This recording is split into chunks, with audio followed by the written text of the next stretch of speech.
Glória a Deus. Quem está com fome por mais de Deus aí, levanta a mão. Faz um barulho se você tem expectativa que Deus te toque hoje à noite. Quem já foi tocado pelo Espírito Santo hoje à noite? E quem diz eu quero mais do Espírito Santo hoje à noite? Fala bem do teu lado agora, alarga o teu odre, irmão. Fala assim, alarga o teu odre, irmão, para caber mais vinho do céu. Fala assim, Ele quer derramar vinho novo sobre você. Você crê nisso? Se você crê nisso, dá uma salva de palmas para a honra e glória do Senhor Jesus Cristo. Glória a Deus. Meu nome é Theo Hayashi, eu tenho o privilégio de liderar um movimento para-eclesiástico. Ele não pertence a uma igreja, ele é uma missão para alcançar o universitário jovem profissional do Brasil e das nações. Quem aqui já ouviu falar sobre o Dunamis? Levanta a mão se você... Glória a Deus por você também. Te agradecemos as orações, nós precisamos de orações. Hoje nós estamos em quase 150 universidades com grupos Dunamis que estão lutando e batalhando para nós vermos avivamento nas nossas universidades. Quantos entendem se nós alcançarmos as universidades, nós automaticamente alcançamos os futuros líderes da nossa nação? Amém? Eu não sei você, mas se você pensar bem, hoje nós estamos vivendo uma crise política, uma crise ética, uma crise financeira. Eu diria que no cerne é uma crise de liderança na nossa nação.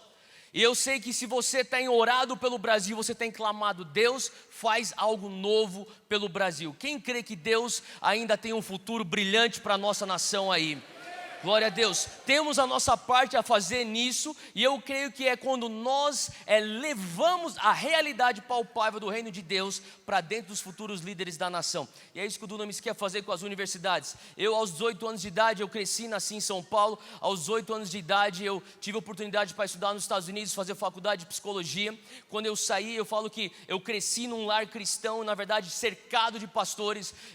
Meu avô veio como missionário do Japão ao Brasil para evangelizar a comunidade nipônica no Brasil, e eu falo que eu cresci rodeado de pastores. Eu tinha avós pastores, pais pastores, tios e tias que eram pastores, primos e primas que são pastores, tudo lá em casa era pastor, até os cachorros que eram tudo pastor alemão, e eu não estou brincando não, porque a minha tia até hoje tem um canil de pastor alemão lá em Cotia, em São Paulo, e eu falo a verdade, nós éramos todos cercados de pastores. Então aos meus 18 anos de idade, quando eu tive a oportunidade de mudar para o Brasil, estudar fora, eu falei, finalmente eu estou livre desse negócio de igreja, eu vou ser livre como muitos cristãos jovens que cresceram na igreja pensam, e infelizmente na nossa imaturidade nós não reconhecemos quão abençoados nós somos de crescermos no Evangelho.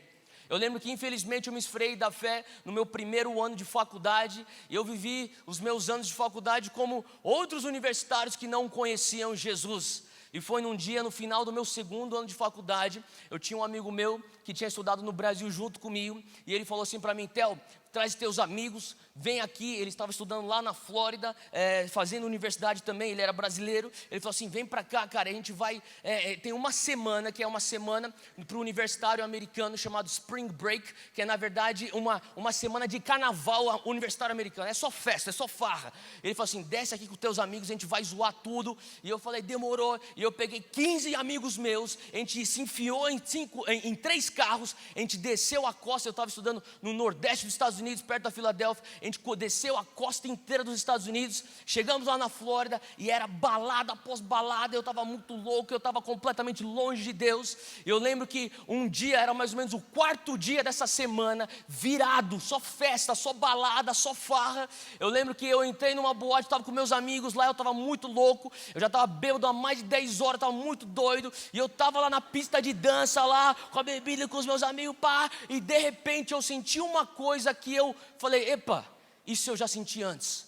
Eu sentia isso antes nos acampamentos de adolescentes na minha igreja lá em São Paulo, no meio da balada, gente. Eu estava no meio da balada, muito louco, e de repente eu sabia, era a presença do Espírito Santo. Ninguém tinha pregado para mim, ninguém tinha repreendido, me disciplinado, ninguém tinha falado, Theo, por favor, volta para Jesus, nada. Eu estava simplesmente lá, é como se eu começasse a sentir a presença de Deus. Quantos aqui entendem que Deus pode te alcançar, por mais longe que você esteja, por mais no fundo do poço que você esteja, Jesus pode te alcançar através do Espírito Santo? Quantos já estiveram lá no fundo do poço e foram alcançados pela graça salvadora do nosso Senhor Jesus? Naquele momento, imediatamente, eu tive a convicção. Sabe quando você tem a genuína convicção do teu estado lastimável do pecado? Eu tive aquilo bem naquele momento, eu fiquei sóbrio imediatamente e eu comecei a chorar. Agora, você tem que pensar uma coisa, eu estou no meio de uma balada. Eu estou tendo meu momento de altar com Jesus dentro de uma pista de dança. E eu lá, a música bombando, meus amigos dançando, e eu lá com a minha cervejinha. E eu falava, Deus, o que está acontecendo? Sabe por quê? Porque na minha cabeça eu vou confessar algo para vocês. Eu vou confessar algo que muitas pessoas pensam, mas elas nunca, ou talvez nunca não, mas muitos não vão admitir. Eu tinha na minha cabeça algo, eu nasci no temor de Deus. Eu nasci para uma mãe que orava por mim todas as noites, mesmo longe dos caminhos do Senhor. Eu nasci com minha mãe orando e falando assim, ó, você vai ter o temor de Deus dentro de você. E deixa eu falar uma coisa, para você que já tem o temor de Deus dentro de você, está longe dos caminhos de Deus, eu falo que você é uma das pessoas mais miseráveis do mundo. Sabe por quê? Porque quando você tem o temor de Deus e você quer viver no pecado, você não consegue pecar gostoso. Não é verdade? Você está lá no mundo, os teus amigos que não têm o temor de Deus estão se esbaldando no pecado, e você fala, eu quero pecar, mas sabe o que eu estou falando? E daí o teu brother da igreja fala, mano, você tem que vir, vai ter um pregador lá, vai ter uma conferência, você tem que visitar lá, volta lá. Ele insiste tanto, você vai para a igreja, e você fica lá no fundo da igreja, e a galera lá no altar se entregando, adorando a Deus, o pau quebrando, pá, nego fritando debaixo da unção, e você está lá assim, tipo... você é miserável, cara. Você é miserável na balada, você é miserável dentro da igreja, você fica no muro sempre, você não consegue pecar gostoso, você não consegue servir a Deus cendido totalmente. Quem conhece pessoas assim? Ore por essas pessoas hoje, amém? Levante clamor para elas, porque eu era uma dessas pessoas. Eu estava naquele meio, eu estava naquela balada, e o Espírito Santo me pegou de jeito, e era como se eu falasse assim, Deus, agora não. É verdade, eu vou admitir algo para vocês. Eu falei que eu iria admitir algo. Eu pensava comigo, Deus, eu tenho 20 anos de idade, Deus. Cara, a minha ideia era curtir minha vida até meus 25. Eu ia formar, pegar meu diploma, eu ia começar a exercer minha profissão, eu ia fazer o meu dinheiro, eu ia curtir, eu ia viajar, eu ia fazer farra. Daí com os 25 anos eu ia pensar, pô, agora está na hora de eu casar, vou procurar uma igreja para eu achar uma mulher de Deus. Não finge que você não pensou isso. Tem muita gente que pensa assim, cara. E eu tinha esse plano, eu tinha essa meta. Eu pensava, Deus, eu falava, Deus, o Senhor chegou 5 anos mais cedo. Cara, eu sei que eu estava naquele momento, eu fiquei sóbrio imediatamente. Eu larguei minha bebida em algum lugar que eu nem lembro onde. Eu saí empurrando pessoas naquela pista de dança. Eu fui atrás de um banheiro. Eu entrei no banheiro, eu fechei aquela porta do banheiro lá, daquele meu cubículo. E eu comecei a falar, Deus, o que está acontecendo comigo, Deus? E eu chorava, falava, Deus, o que está acontecendo comigo? E eu estava completamente sóbrio, eu estava completamente convicto do meu estado de pecado. Sabe, a convicção genuína do Espírito Santo causa com que você tenha vergonha do teu pecado. Faz sentido o que eu estou falando, gente? Eu estava naquele momento falando assim, Deus, como que eu vou sair daqui sem alguém me enxergar aqui dentro? Ninguém pode saber que eu estou aqui dentro. Era o meu pensamento, eu estava debaixo da convicção do Espírito Santo. Eu lembro que eu saí de lá, eu comecei a jogar água, fui na pia, comecei a jogar água na minha cara, e eu falava assim, Deus, mas agora? Eu pensei que ia ser mais tarde. E daí o Senhor começou a falar para mim, Theo, eu tenho algo que é muito mais do que isso que você está vivendo. Eu tenho algo que você está vivendo tão aquém do meu sonho por você. Eu falava, Deus, mas tudo que eu conheço, eu queria uma coisa com mais adrenalina que tem lá fora. E o Senhor começou a falar para mim, eu vou te levar numa jornada que é uma aventura comigo. Quantos entendem que a vida com Jesus é divertida? Sim ou não?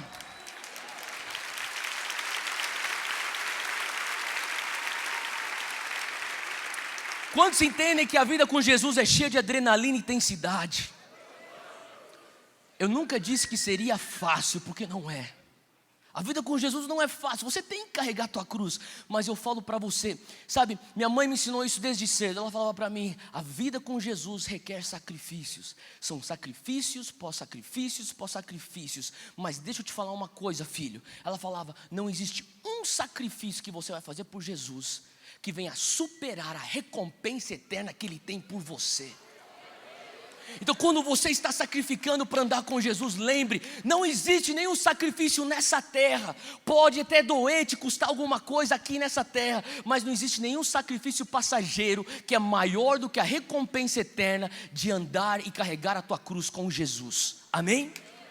E naquele momento eu estava vivendo aquilo, eu disse sim para Jesus. E sabe, a realidade é essa, eu saí, eu não sabia nem o que estava acontecendo. Eu só sabia que eu saí daquele banheiro falando, eu tenho que dar o fora daqui, eu não posso estar aqui, esse lugar não tem nada a ver comigo. E eu saí daquele lugar e eu fui atrás do meu amigo que estava no meio da pista de dança. Eu falei, cara, me dá a chave do teu apartamento. Eu estava hospedado na casa dele. Ele falou, cara, você está fazendo o quê, velho? Eu falei assim, meu, dá a chave, eu quero vazar. Ele falou assim, por que você quer vazar? Eu falei, porque eu quero vazar. Ele falou assim, não, depois disso aqui tem um after party. Sabe o que é o after party?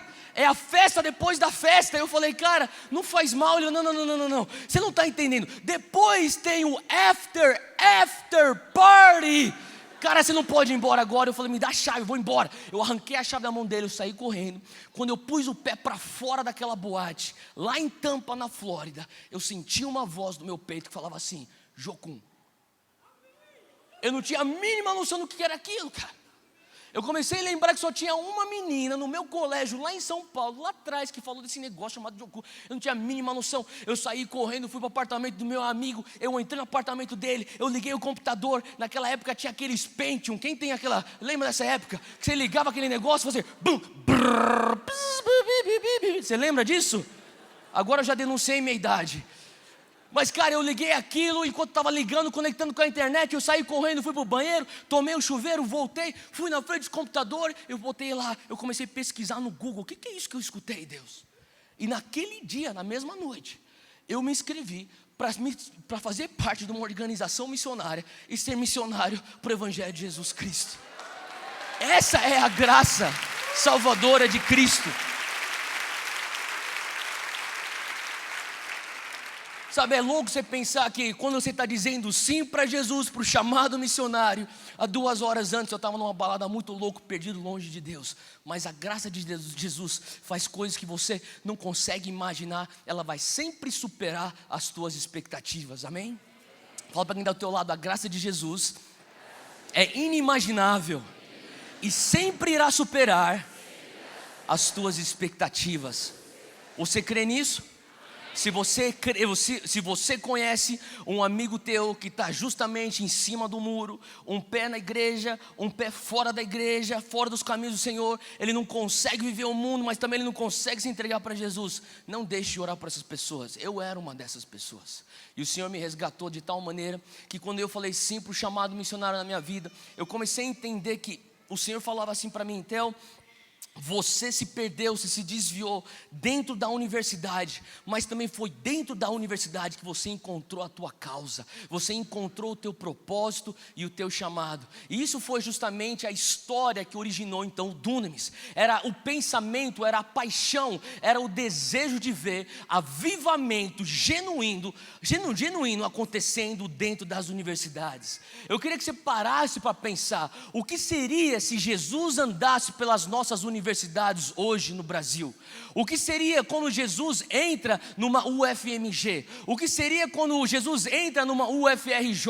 Quando Jesus entra pela USP, pela PUC, quando ele começa a se mover como a gente tem visto ele se mover? Eu imagino que Jesus curaria enfermos, eu imagino que Jesus fluiria no profético, eu imagino que Jesus ele ia ensinar com sabedoria, eu imagino que Jesus iria abraçar os perdidos, ele iria curar aquele que tem o coração quebrantado.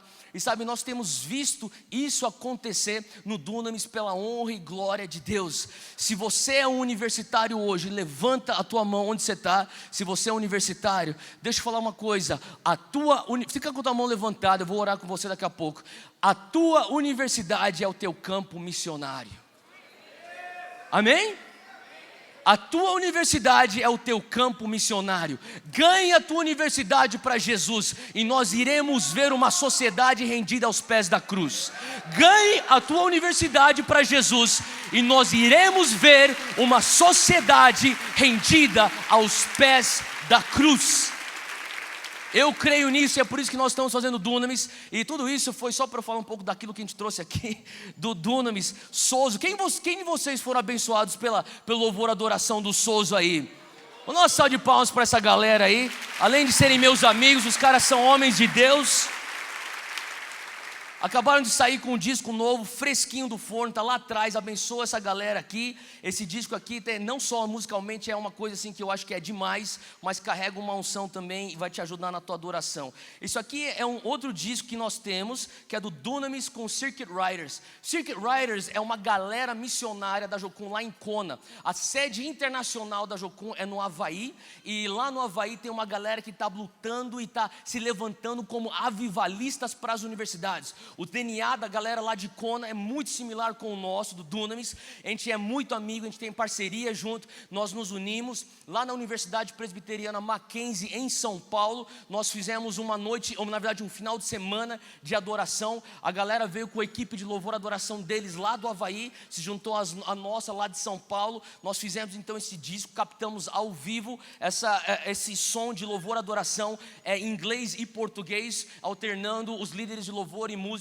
tanto de Havaí como de São Paulo. Então quero deixar isso aqui como uma recomendação para você também, uma adoração que vai te ajudar no teu momento de devocional. Esse aqui é um outro disco chamado Meu Lugar é Aqui, e há 2 anos e meio atrás, eu e minha esposa Júnia, nós aceitamos o convite da minha igreja onde eu nasci e cresci, para assumir como pastor sênior, e desde então nós temos realmente visto a graça de Deus. Tem sido um privilégio poder liderar uma igreja local. Hoje eu entendo a realidade de um pastor de igreja local como eu não entendia antes, quando eu só estava no campo missionário ou nas universidades. E de tudo aquilo, um dos frutos desse momento que nós estamos liderando essa igreja local tem sido o nosso envolvimento com o Ministério de Louvor e Adoração. E Deus tem feito algo muito especial lá na Monte Sião, em São Paulo, e a gente captou isso nesse disco. São todas as canções que nós cantamos nos nossos cultos. Eu sei que tem algumas canções que eu vou para alguns lugares para pregar no Brasil, e eles estão cantando. Eu falei, caramba, nunca pensei que lá do Morumbi, Zona Sul de São Paulo, sairia um som. O pessoal está cantando. Eu quero recomendar isso para você. Eu não sei você, mas quando eu faço meu devocional, meu tempo com Deus, eu tenho diversos discos de louvor e adoração que eu sinto que carregam uma essência. Parece que o negócio fica mais fácil. Sabe o que eu estou falando? O negócio começa a fluir. É tipo que nem você põe óleo no motor, o negócio começa a fluir. Então eu queria recomendar, esse aqui são bons óleos, viu, para o teu motor. Olha só, esse aqui também é uma amiga nossa, Laura Sogueles.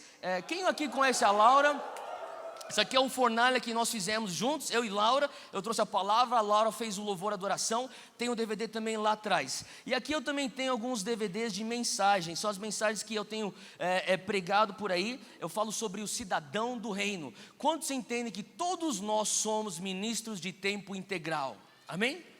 Se você é um dentista, o teu consultório é o teu campo missionário. Se você é um professor, a tua sala de aula é a tua congregação. Se você é um empresário, a tua empresa é justamente aonde você vai espalhar o reino de Deus. Todos nós somos ministros de tempo integral. O reino de Deus já existia antes da igreja. Quantos aqui entendem que o reino de Deus é grande demais para ser contido nas 4 paredes da igreja? Não é verdade? Antes da existência da igreja já existia o reino de Deus. E o nosso clamor no Dunamis é ver o reino de Deus se espalhando para as esferas da sociedade, para dentro da política, dos negócios, das artes, do entretenimento, da educação, da família, da igreja e assim por diante. Então, cidadão do reino, eu falo a tua identidade como cidadão do reino. Aonde você estiver trabalhando, você pode usar aquilo lá como teu campo missionário. Tenho aqui um outro DVD. Aqui eu tenho, são 2 DVDs. É um workshop de liderança. Quantos aqui são líderes? Levanta tua mão se você é líder de qualquer tipo.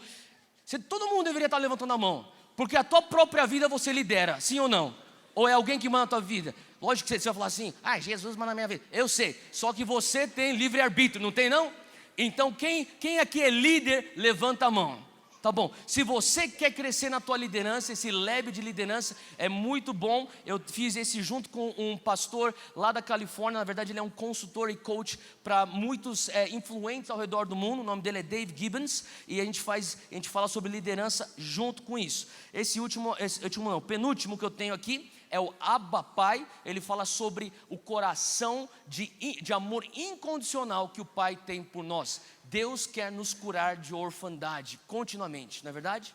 E muitas vezes nós carregamos um síndrome de irmão mais velho. Vocês lembram aquela parábola do filho pródigo? O filho pródigo estava longe dos caminhos do Senhor, e lá no meio daqueles porcos ele teve uma revelação da sua filiação. Ao passo que seu irmão mais velho, que nunca fez nada de errado, sempre estava lá fiel, servindo na casa do pai, ele nunca teve essa revelação que ele era filho. Tanto é que ele ficou irado quando o pai fez uma festa e falou: pai, o senhor nunca me deu uma festa, o senhor dá uma festa para esse meu irmão rebelde. E o pai falou assim: filho, quando que você não percebeu que você já é filho, que tudo que eu tenho é teu? Será que você deve que ir trabalhando aqui na minha fazenda com uma mentalidade de escravo?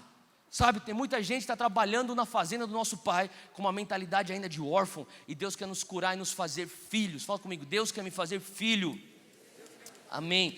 E por final eu tenho aqui, reconhecendo o chamado. Talvez é a minha mensagem que eu tenho mais pregado por aí. É uma mensagem que eu falo como que você consegue discernir entre a vontade geral de Deus, que inclui a grande comissão, o grande mandamento, as bem-aventuranças, a oração do Pai Nosso e tantas outras coisas descritas na Bíblia. E você também entende o chamado específico de Deus para a tua vida. Deus deixa claro qual que é a vontade dele para você na Bíblia, mas Deus não deixa claro com quem você tem que se casar na Bíblia, não é verdade? Ele não fala: Pedro, case com a Paula. Você nunca vai encontrar isso. Ele não vai falar assim: ô Rafael, você não vai fazer faculdade de medicina, você vai fazer engenharia civil. Ele não fala isso. Ele não fala assim: ó Paulo, você não vai tirar férias e vai para o Recife, você vai para Fortaleza. Ele não deixa isso claro, mas nesse DVD eu explico como que você consegue reconhecer o chamado específico de Deus na tua vida. Então, se você puder, olha para quem está do teu lado e fala assim: irmão, fala assim: irmã, eu sei que Deus está falando com você. Vai lá na mesa do Dunamis e me abençoe, por favor, com alguma coisa. Eu estou abençoando aqui o pastor Vinícius Zulato. Vamos dar uma salva de palmas pela liderança do pastor Vinícius Zulato. Obrigado, pastor.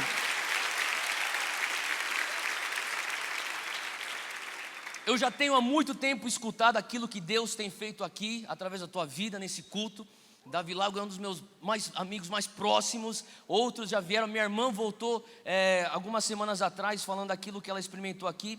E eu creio que é algo único e é muito gratificante ver jovens que nem o pastor Vinícius se levantando na nossa nação. Eu sou muito grato pela tua vida. Muito obrigado por me receber aqui. Glória a Deus. Hoje eu quero falar com você sobre 3 tipos de jovens que me inspiram na Bíblia. Fala comigo: 3 tipos de jovens que são inspiração para a nossa geração. O primeiro jovem que eu quero falar é Daniel. Abre comigo em Daniel 6:3. Eu creio que esses três jovens são facetas e são expressões daquilo que Deus chama a nossa geração a ser. A primeira característica que você nota dessa geração de jovens, e deixa eu perguntar aqui: quantos jovens nós temos aqui que querem causar diferença levando o reino para a nossa sociedade? Eu sei que vontade não falta, mas muitas vezes o que nós precisamos é de uma estratégia clara. Quem concorda comigo? Hoje eu quero falar com vocês sobre 3 facetas, usando 3 jovens da Bíblia, que carregam as expressões daquilo que eu penso ser o jovem do futuro para o Brasil e para as nações. O primeiro deles é Daniel. No capítulo 6, versículo 3, diz que então o mesmo Daniel se distinguiu. Fala comigo: se distinguiu. Você sabia que Deus quer que você venha se distinguir? Amém? É da vontade de Deus que quando outras pessoas olham uma multidão, que você tenha algo especial que vem de Deus, que faz que você venha ser distinguido. Quem quer ser distinguido aqui? Glória a Deus, esse é o espírito de Daniel. Olha só que fala aqui que então o mesmo Daniel se distinguiu desses príncipes e presidentes. Ele não está se distinguindo em meio a uma massa qualquer. Ele está dentro de uma massa que representa a elite da elite da elite. E no meio daqueles jovens de alto gabarito, Daniel, ele se distingue. E olha só, por quê? Porque nele havia um espírito excelente. Fala assim comigo: Senhor Deus, põe em mim um espírito de excelência. E o rei pensava então constituí-lo sobre todo o reino. Sabe, eu fico pensando, nós estamos falando aqui de um rei que não era um rei temente a Deus. Era um rei maligno, na verdade. Era um rei que tinha preso, tinha destruído o povo de Israel, pego eles cativos. Daniel estava no meio, mas no meio de todo aquele povo todo, Daniel, ele se distinguia. Tinha algo acerca dele, e a Bíblia descreve isso como um espírito excelente. Sabe, eu creio que uma das facetas, ou uma das expressões da nova geração de líderes no Brasil, será excelência. Já se foram os dias que o Evangelho de Jesus Cristo, ele é vivido de qualquer maneira. Amém?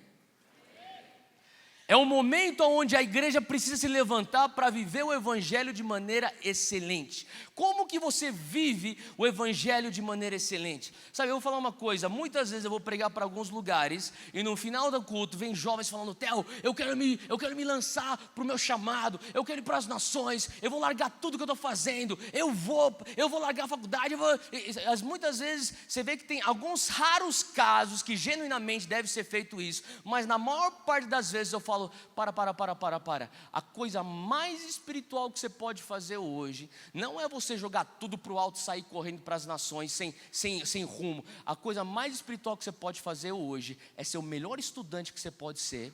E se você estiver trabalhando, o melhor funcionário da empresa que você está trabalhando, e viver a tua vida de maneira excelente, pagando as tuas contas, honrando os teus compromissos, sendo uma pessoa de palavra e não chegando atrasado nos teus compromissos. Isso é excelência. Daniel carregava o espírito excelente. Sabe, tem dentro do nosso movimento Dunamis, a gente teve um rapaz que ele, na verdade, ele era um menino quando ele se converteu. Ele estava para sair do colégio, está se formando no colégio, entrando na universidade. Ele apareceu em alguns nossos eventos, ele se converteu e tinha algo especial sobre ele. Eu lembro que de toda aquela galera que estava vindo para Jesus, isso no início do Dunamis, eu via e falava assim, cara, tem algo especial nesse menino. E eu trouxe ele para perto, a gente começou a andar junto. E é interessante porque ele tinha algo verdadeiramente excelente nele. Eu lembro que uma vez, depois de 2, 3 anos, ele devia ter seus 20 anos, ele estava na faculdade, ele me ligou e falou assim, Theo, eu quero que você ore comigo, cara, você que está me ajudando, me mentorando, me ajuda, ora comigo. Eu recebi uma proposta para eu trabalhar na ONU. Eu falei, o quê, cara? Você tem quantos anos? 20 anos, cara. Eu falei, meu sonho era ter trabalhado na ONU. Como assim, cara? Eu falei, eles estão me oferecendo isso. Será que eu vou ou não vou? Eu falei, claro que você vai, cara. E a gente orando, a gente sentiu uma confirmação que era para ele ir. E ele foi. Ele estava trabalhando na ONU. E eu lembro que dentro da ONU, ele foi crescendo rapidamente. Em 1 ano, ele tinha sido promovido 2 vezes dentro da ONU. Lá no escritório da ONU em São Paulo. E chegou um momento que o pessoal veio de Nova York, da sede da ONU lá para São Paulo. E eles conheceram ele num evento. Eles falaram assim, nós queremos te oferecer um trabalho lá em Nova York. Você quer vir para Nova York trabalhar na ONU? Ele tinha 20 anos, cara. Ele veio e falou assim, Theo, o que eu faço? Você vai ter que orar, tem que escutar do Espírito Santo. Ele orou, ele escutou do Espírito Santo. Ele falou para mim, eu sinto Deus falando para mim que não é o momento para eu fazer isso. Eu falei, então amém, então você não faz. E eu pensando, cara, esse moleque é louco, ele está recusando, mas ao mesmo tempo eu tenho que ser pastor, né? Eu falei, amém, irmão, tá certo, escute, seja fiel, seja obediente. Eu pensei, meu Deus, cara. E esse menino falou, não, para ir para trabalhar efetivado em Nova York aos 20 anos de idade na ONU. Depois de alguns meses ele me ligou e falou assim, Theo, eu estou tão entediado aqui na ONU. Eu não aguento. Eu falei, meu irmão, você está na ONU, cara, como você está entediado? Eu falei, cara, eu não me sinto desafiado, eu não acho que eu estou crescendo. Eu falei, como assim, cara? Ele falou assim, eu sinto que eu tenho que pedir as contas. Eu falei, bom, você ora e faz o que o Espírito Santo te mandar. Ele orou, ele falou, Deus pediu para eu pedir as contas. Ele pediu as contas, eu pensei que o cara era maluco, mas eu falei, amém, eu sou um bom pastor, eu falo, faça o que o Espírito Santo mandar você fazer. Ele fez. Ele pediu as contas, deu 2 meses depois, ele me ligou, falou, Theo, ora comigo. Eu recebi um telefonema do Banco Mundial querendo me contratar. Eu falei, moleque, o que está acontecendo aqui? Eu falei, Deus, isso não é justo, Deus. E ao mesmo tempo que, glória a Deus. Ele tinha 21 anos de idade, ele falou assim, eu vou ter que me mudar lá para Brasília, porque a sede do Banco Mundial no Brasil é lá em Brasília. Falei, glória a Deus, tem um amigo meu que tem uma igreja maravilhosa lá, o Gustavo Paiva, lá do Nova Geração, vai lá. Eu liguei para o Guga, recebe aí, esse cara aqui é um cara que está andando com a gente. Ele foi lá, serviu, fez um excelente trabalho, ele me ligou mais 6 meses, o que era? Theo, o pessoal do Banco Mundial quer que eu vou para Washington DC para trabalhar e ser efetivado lá. Falei, meu Deus do céu, daí você está de brincadeira comigo? E daí eu falei, como um bom pastor fala, vai lá meu filho, vai orar, busque a voz de Deus. O que o Espírito Santo está falando para você? Daí ele me ligou depois de uma semana, eu sinto de Deus que não é para eu ir. Falei, caramba, cara. Falei, amém, então não vá. E daí ele me ligou 2 meses depois e falou, Theo, eu estou tão entediado aqui no Banco Mundial. Eu não estou inventando isso é verdade. E ele falou, estou tão entediado aqui. E eu falei, então o que você vai fazer? Acho que eu pedi a conta. Falei, ora, pergunta para o Espírito Santo, tem que pedir a conta. Ele orou, o Espírito Santo falou, peça a conta. Ele pediu a conta. Ele falou, e agora o que você vai fazer? Eu estou desempregado, cara. Falei, o que você vai fazer? Eu vou para a igreja ser voluntário. Por 4 meses, esse garoto, na época ele deveria ter 23 anos de idade, ou 22, 23. Por 4 meses esse garoto ele veio todo dia para a igreja ser voluntário. Ele ia lá para a igreja, ele ajudava em qualquer coisa. Se tiver que fazer faxina, ele fazia a faxina. Eu estou falando de uma das mentes mais brilhantes da nossa geração. Ele estava lá servindo. O que eu preciso fazer? Servir. Um dia ele entrou na minha sala, bateu na minha sala. Theo, você não vai acreditar, acabei de receber um e-mail. O que foi? Ele começou a falar assim, existe um instituto aqui em São Paulo, que eles me abordaram. Isso aqui é demais, isso aqui parece que tem a ver com o meu chamado. Eu vou para uma entrevista, você pode orar comigo? Esse instituto, ele na verdade é um instituto que pertence a um grupo de 3 bilionários brasileiros que são donos da Ambev. E basicamente o que essas pessoas fazem, esses bilionários fazem, eles analisam ações de justiça social e eles veem para onde que eles vão investir o dinheiro deles para causar com que haja uma transformação social no Brasil.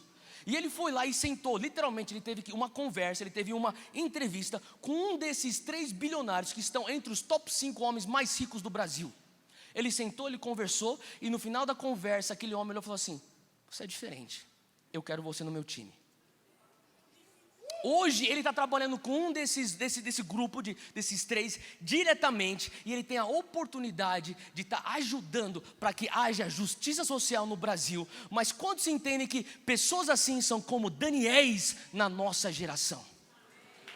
Sabe, eu tenho certeza que naquele momento que ele estava entrevistando esse garoto, ele olhou para ele e falou assim, você tem algo diferente, você está distinguido do meio de todos esses príncipes que entram aqui com currículos admiráveis, mas tem algo em você. Sabe, eu creio que Deus está levantando pessoas como esse jovem, e está levantando pessoas que vão ser Daniéis na nossa geração, carregando excelência. Sabe, uma outra faceta que eu vejo é sabedoria. Fala comigo, sabedoria. Lá em Atos fala uma coisa muito interessante acerca de José. Capítulo 7, versículo 9, diz que os patriarcas, movidos de inveja, venderam a José para o Egito, mas Deus era com ele e livrou-o de todas as suas tribulações, e lhe deu graça e sabedoria ante Faraó, rei do Egito, que o constituiu governador sobre o Egito e toda a sua casa. Olha que interessante aqui, José, um rapaz que foi injustiçado, ele se encontra na presença de um outro rei maligno. Eu quero que você entenda esse padrão. Aqui Daniel serve o rei Nabucodonosor, José está servindo o faraó. Nenhum desses líderes são servos de Deus necessariamente falando. Faz sentido o que eu estou falando, gente? Aonde que começa então esse pensamento? Eu só consigo servir a Deus no Brasil se nós tivermos um presidente evangélico cheio do Espírito Santo, que é movido pela presença e vai lá no gabinete. Não, você não precisa disso. Olha o que esses jovens avivalistas causaram em suas gerações, servindo reis, faraós, que não foram necessariamente cristãos, não eram pessoas tementes a Deus, mas olha só que ele o livrou de todas, versículo 10, Deus o livrou José de todas as suas tribulações, ele deu graça e sabedoria ante Faraó. Quantos entendem que Deus quer te dar sabedoria ante os faraós da tua vida? Deus quer te dar sabedoria para você viver diante de uma sociedade que olha para você já prestes a te julgar, mas quando eles vão olhar, você é crente? Quando eles começam a olhar e ver, nossa, ele é excelente.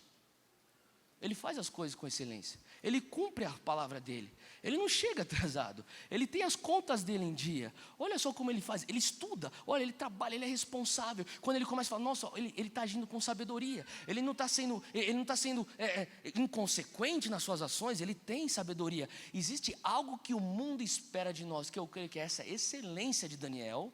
E é essa sabedoria anti-faraó que José teve, que nós hoje temos a oportunidade de viver isso diante da nossa sociedade. Amém? Deus quer que você viva com sabedoria ante os faraós da tua sociedade. E olha só que o rei do Egito, Deus deu graça e sabedoria ante o faraó, rei do Egito, que o constituiu governador sobre o Egito e toda a sua casa. Deixa eu falar uma coisa, Deus quer te dar uma sabedoria tão sobrenatural. Essa sabedoria você não vai encontrar em livros, você não vai encontrar isso em diplomas, é uma sabedoria que vem dos altos, e Deus quer te dotar de sabedoria. A própria palavra fala lá em Tiago, se você precisa de sabedoria, peça, que Deus te dá sabedoria com abundância. E Deus quer te dar sabedoria de tal maneira, que os faraós vão começar a falar assim, você quer governar esse reino? Aqui ó, você quer governar? Aqui quer governar? Eu não sei você, mas eu creio que nós vamos entrar nessa era. Eu creio que nós vamos entrar numa era de excelência e de sabedoria através dessa nossa nova liderança de jovens no Brasil que Deus está levantando. E sabe, uma coisa interessante é que muitas vezes as pessoas perguntam, Theo, qual que é um exemplo de sabedoria? É Jesus. Jesus era um exemplo de sabedoria. Se você for ler os evangelhos, você vai recordar que Jesus, muitas vezes, ele era testado e provado pelos fariseus. E os fariseus sempre apresentavam para Jesus duas opções, porque eles pensavam, agora a gente pegou ele na pegadinha. Se ele falar isso, a gente responde isso. Se ele responder aquilo, a gente responde aquilo. E o que Jesus sempre fazia? Ele ia sempre pela terceira opção. Parou para pensar? Jesus sempre, às vezes, a terceira opção é talvez você responder com uma pergunta. A terceira opção é você tomar uma outra via. Sabe, eu creio que hoje a sociedade olha para nós, Igreja de Jesus Cristo, e eles estão nos pondo em uma caixa falando, você é a favor disso ou contra isso? E nós temos que falar, nós somos a favor do reino, e nós temos que ir para uma terceira opção com amor. Faz sentido? Nós temos que ser astuto como a serpente, não só simples. Muitas vezes a gente aprendeu a ser muito simples como a pomba, a gente perdeu em ser astuto como a serpente. E Deus está falando assim, ó, vai para uma terceira opção, use de sabedoria. Esse é o estilo de Jesus, ele vai sempre para uma terceira opção. Ele aponta para um ângulo que ninguém está enxergando. Sabe, quando você se sente enquadrado, é isso ou aquilo, a sociedade diz, vai para uma terceira opção de amor. Eu creio que Jesus vai começar a falar com você e você vai começar a expor isso. E por final, fala comigo, beleza. Olha só, essa faceta do reino de Deus, eu creio que é a faceta da sabedoria em José. É a faceta da excelência em Daniel. E eu creio que Deus está restaurando a beleza na igreja. Sabe, o símbolo de beleza é Esther.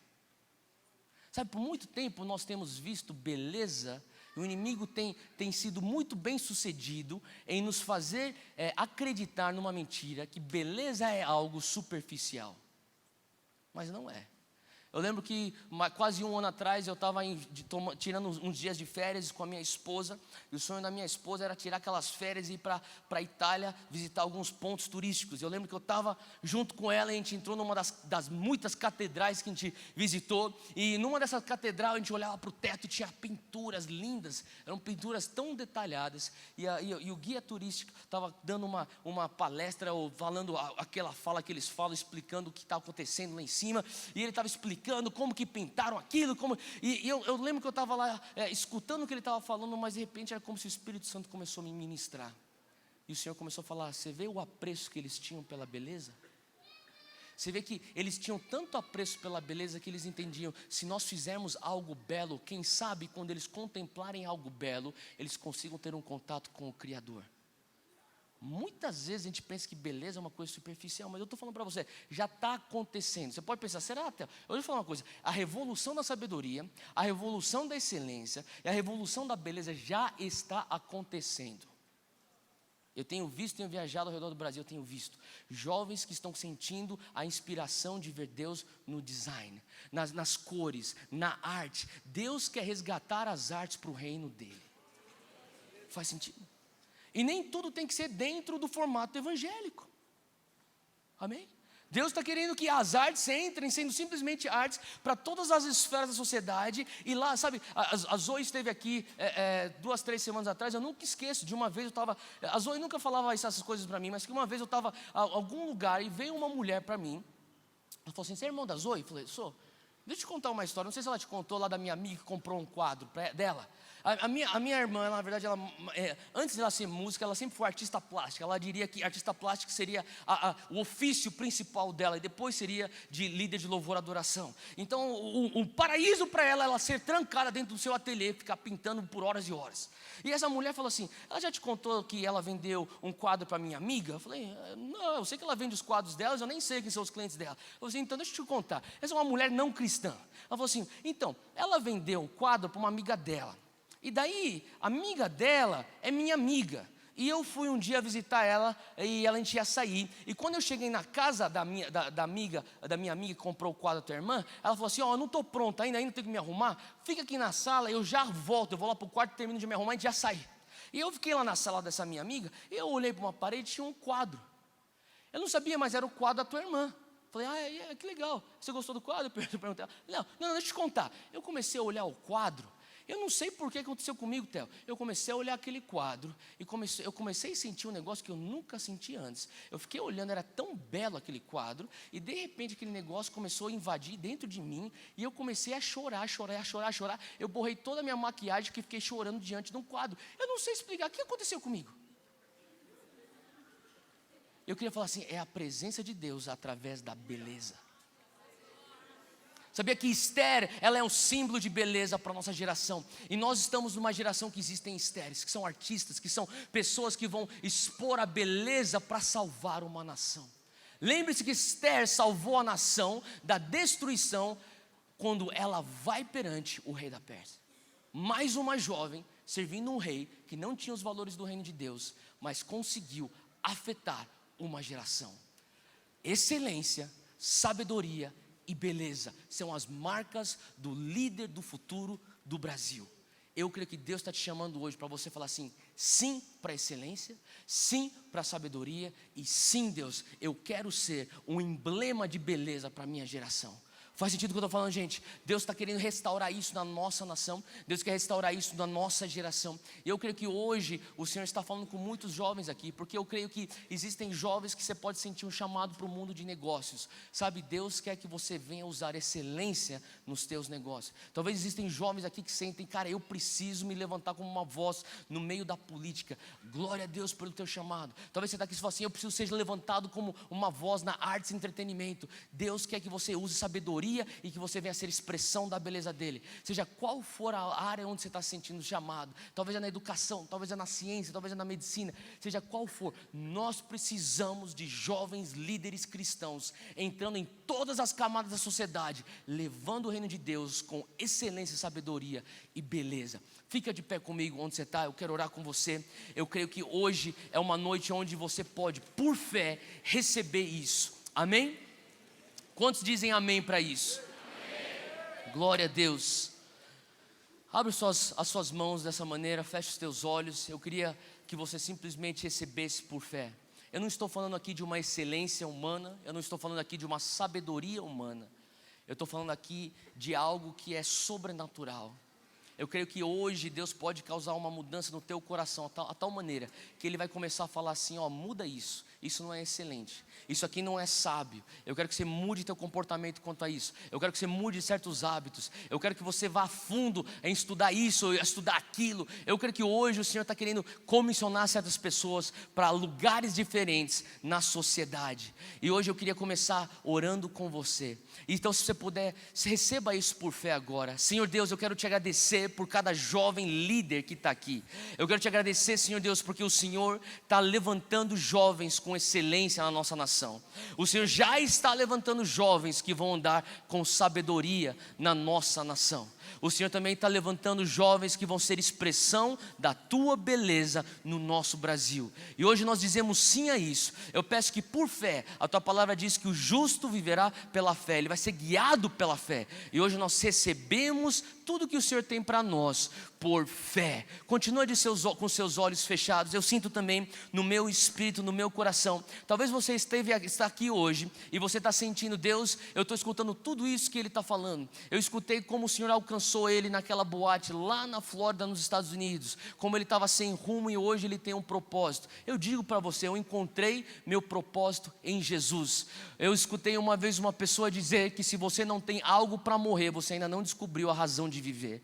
E hoje eu falo para você que Jesus é a razão de viver. Hoje eu quero fazer um convite para você morrer para si mesmo e dizer sim para Jesus, para você morrer para os seus próprios planos, para aquilo que você acha que vai te satisfazer e dizer, Jesus, eu me entrego no teu altar. Se você está aqui hoje, se você trouxe um amigo, uma amiga que ainda não conhece Jesus, dessa maneira, eu creio que agora é o momento onde você pode ter esse encontro com Jesus. A única coisa que você precisa fazer é você levantar a tua mão aonde você está. Será que existem pessoas que estão aqui e falam assim, eu quero tomar essa decisão por Jesus nesse lugar? Eu quero falar, Jesus, eis-me aqui, eu quero que o Senhor venha estar sendo o propósito e a razão da minha vida. Levanta sua mão se você está aqui. E se você está aqui levantando sua mão, eu quero pedir agora, vem para frente onde você está, vem para frente. Eu quero orar rapidamente aqui com você. É uma oração bem rápida, a gente não vai te expor, vai ser algo bem rápido, mas eu creio que vai ser algo efetivo e que Deus vai tocar a tua vida. Será que existe alguém? Vem para frente se você está nessa situação e você precisa desse toque do Espírito Santo. Você fala assim, eu quero esse sentido de vida, eu quero essa razão de vida. Continua todo mundo com os olhos fechados, com suas mãos erguidas, falando assim, Senhor Deus, eis-me aqui, Pai. Eu quero dar ainda um tempo para, se tiver alguém que ainda quer receber o Senhor Jesus, vem para frente. Glória a Deus pela sua vida. Mas se tiver mais pessoas, vem para frente. Nós queremos dar esse momento para que essas pessoas venham ter esse encontro com Jesus. Glória a Deus. Será que existe mais alguém? Vem para frente, com seus olhos fechados agora. Repita comigo, Senhor Deus, eis-me aqui. Toca a minha vida, entra na minha vida e faz tudo novo. Eu reconheço que o Senhor é meu Salvador. Me traz um sentido novo de vida e um propósito. De hoje em diante, minha vida é tua. Eu digo sim para ti. Faz morada em mim e faça tudo novo. Em nome de Jesus. Amém. Dá uma salva de palmas para Jesus. Glória a Deus. Sai daqui. Eu vi mais mãos levantadas.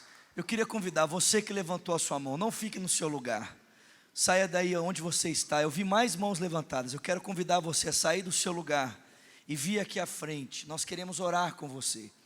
Você que levantou a sua mão dizendo, eu quero entregar a minha vida a Jesus Cristo. Eu quero essa transformação que o Theo experimentou na vida dele, eu também quero experimentar na minha vida. Sai do seu lugar e vem. Enquanto os diáconos vão começar a distribuir os elementos da ceia, eu quero que você que levantou a sua mão, sai do seu lugar e vem. Eu vi mais mãos levantadas, lá na galeria eu vi mãos levantadas aqui embaixo. Quero que você saia do seu lugar e vem. Nós estamos esperando você. Isso, vem. Pode vir, tem mais uma pessoa chegando aqui. Vem, isso. Pode vir. Glória a Deus. Vem. Pode vir, nós estamos esperando você. Essa é a decisão mais importante que você pode tomar nessa noite. Sai do seu lugar e vem. À medida que você for recebendo os elementos da ceia, você vai sentando, amém? Para a gente saber aonde os elementos já chegaram. Vou pedir que ninguém saia. Ainda são 10 horas e 25 minutos. Falta 5 minutos para acabar esse culto ainda. Dá tempo de você tomar ceia e sair até 10h30, amém? Não saia, não vá embora. Onde estão as outras pessoas que levantaram as mãos? Se você viu alguém do seu lado que levantou a mão e a pessoa não veio para frente, pega ela pelos cabelos e traz ela para cá. Estou brincando, né? Mas fala com ela, fala, cara, eu vou lá com você não precisa ficar tímido. E traz ela. Nós queremos orar por essas pessoas. Mais alguém?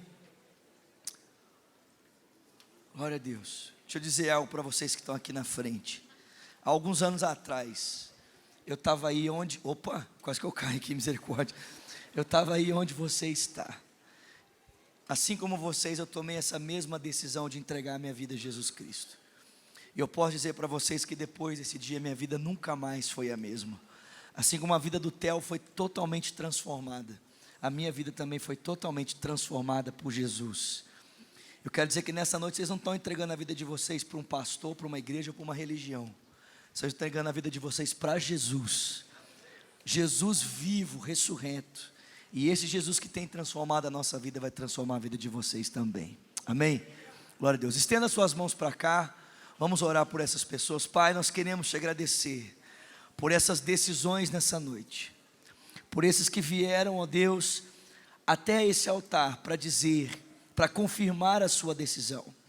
E nós oramos para que realmente eles saiam daqui para experimentar de uma vida nova.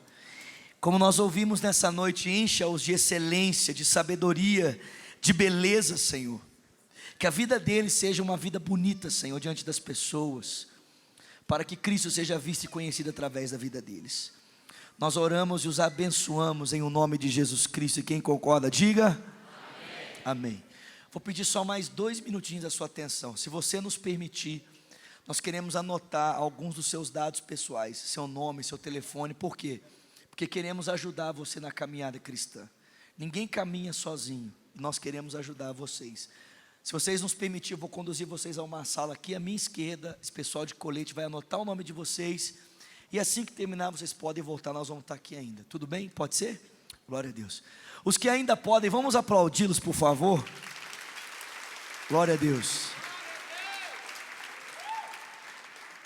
Glória a Deus. Deus é bom.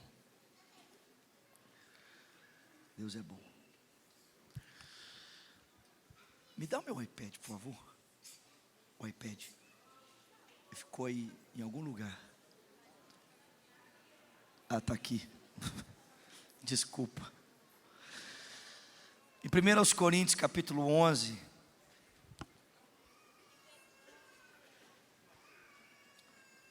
Glória a Deus. Nós cremos também. Nós também cremos. É uma unção diferente. Em 1 Coríntios capítulo 11, versículo de número 23, o apóstolo Paulo diz: porque eu recebi do Senhor o que também vos entreguei, que o Senhor Jesus, na noite em que ele foi traído, ele tomou o pão, e tendo dado graças, ele o partiu e disse: isto é o meu corpo que é dado em favor de vocês, façam isso em memória de mim. Da mesma forma, depois da ceia, ele tomou o cálice e disse: este cálice é a nova aliança no meu sangue, façam isso sempre que o beberem em memória de mim. Porque sempre que comerem deste pão e beberem deste cálice, vocês anunciam a morte do Senhor até que ele venha. Portanto, todo aquele que comer o pão ou beber o cálice do Senhor indignamente, será culpado de pecar contra o corpo e o sangue do Senhor. Examine-se cada um a si mesmo, e então coma do pão e beba do cálice. Pois quem come e bebe sem discernir o corpo do Senhor, come e bebe para a sua própria condenação. Que nessa noite você possa entender o sentido desse ato que nós vamos praticar agora. Que você possa entender que ao tomar o pão, nós estamos nos lembrando de que o corpo de Cristo foi partido na cruz, para que nós fôssemos reconciliados com Deus, e fôssemos também reconciliados uns com os outros. Que você possa se lembrar, que quando você toma o cálice da nova aliança, você está se lembrando que por causa do sangue de Jesus, nós agora estamos em um novo pacto com Deus, em uma nova aliança com Deus, já não mais baseada no esforço humano, mas baseada nos méritos de Jesus Cristo. E que por causa dos méritos de Cristo nós temos uma nova aliança com Deus, mas também temos uma nova aliança uns com os outros. Amém, meu irmão? Que seja essa a consciência que governe o teu coração nesse momento em que vamos tomar do pão e vamos beber do cálice. Amém? Fica de pé no seu lugar.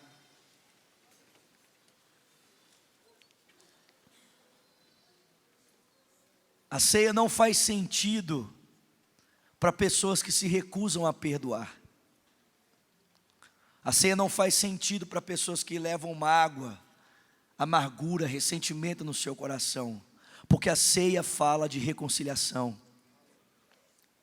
A ceia fala de perdão. A ceia fala de vida. A ceia fala de um Cristo que sentou na mesa com gente que ia trair Ele. A ceia fala de um Cristo que amou pessoas que Ele sabia que iriam negá-lo. Se você está aqui nessa noite, abrigando ressentimento, mágoa no seu coração a respeito de uma pessoa, antes de tomar do pão e beber do cálice, você deve liberar perdão para essa pessoa. Se você não tem a oportunidade de fazer isso agora, se você não tem a oportunidade de se dirigir a essa pessoa e liberar perdão para ela, ou pedir perdão a ela, você vai fazer isso pelo menos diante de Deus em oração. Você vai assumir um compromisso com Ele, de que ao sair dessa reunião, você vai procurar essa pessoa e você vai se consertar com ela. A condenação que Paulo propõe aqui no texto, não é de alguém que não está em perfeição, porque em perfeição nós nunca estaremos diante do Senhor. Mas é de pessoas que não sabiam discernir o corpo, que usavam da ceia para fazer acepção de pessoas. Os ricos comiam a ceia antes dos pobres, tornando a ceia não num elemento de conciliação, mas num elemento de divisão, e por isso eles são censurados. Nós não podemos tomar o pão nessa noite, nós não podemos tomar o cálice indignamente. O que é fazer isso indignamente? É tomar o pão e o cálice abrigando discórdia no coração. Aí você pode dizer assim: ah, pastor, mas essa pessoa não merece ser perdoada. Mas esse é o sentido do perdão. Perdão a gente não dá para quem merece, a gente dá para quem não merece. Porque Jesus não te deu perdão porque você merecia, Ele te deu perdão porque você não merecia. É para isso que o perdão serve. A gente perdoa exatamente quem não merece. Ah, mas se eu perdoar, eu vou ter que arcar com toda a dor que essa pessoa me causou. Esse é o sentido do perdão. Jesus te perdoou arcando com toda a dor que você causou a Ele. Você é a resposta. Você é a causa do sofrimento de Cristo. E mesmo assim Ele te perdoou, levando sobre si as suas dores e as tuas enfermidades, levando sobre Ele as minhas dores e as minhas enfermidades. O castigo que nos traz a paz estava sobre Ele, e pelas suas pisaduras nós somos sarados. Isso é perdoar. Perdão é entender o seguinte: dói em mim, mas é por isso que eu estou perdoando, porque eu estou preferindo arcar com a dor em mim, para que você seja livre da dor que eu poderia te causar. Você escolhe nessa noite, se você quer ser vingativo, ou se você quer ser perdoador. Se você quer fazer a sua justiça, ou você entrega a sua justiça nas mãos de Deus. Jesus Cristo preferiu entregar a justiça nas mãos do Pai, e para isso Ele morreu numa cruz, para que nós fôssemos perdoados. Esse é o sentido da ceia. Esse é o sentido desse momento. Esse é o sentido do que nós estamos trazendo à memória aqui nesse lugar. Feche os seus olhos e passe em revista a tua consciência nessa noite. Passe em revista o teu coração. Ninguém tem que te examinar, você tem que se examinar. Pai, eu oro para que o Teu Espírito nos ajude a não invalidarmos esse momento, porque ele por si mesmo já tem significado e substância suficiente. O cálice que trazemos na nossa mão, o pão que trazemos na nossa mão, não precisa de significado, ele já tem significado e substância suficiente. Nós é que precisamos tomar consciência do significado e da substância que ele possui em si, e permitir que esse significado e essa substância altere a forma como nós compreendemos a nossa relação contigo e a nossa relação uns com os outros. Que a nossa consciência aqui, Senhor, seja toda ela voltada para a cruz de Cristo, Senhor. Assim nós oramos em o nome de Jesus. Amém. Todos juntos, irmãos, todos juntos. Vamos comer o pão e vamos beber o cálice, amém?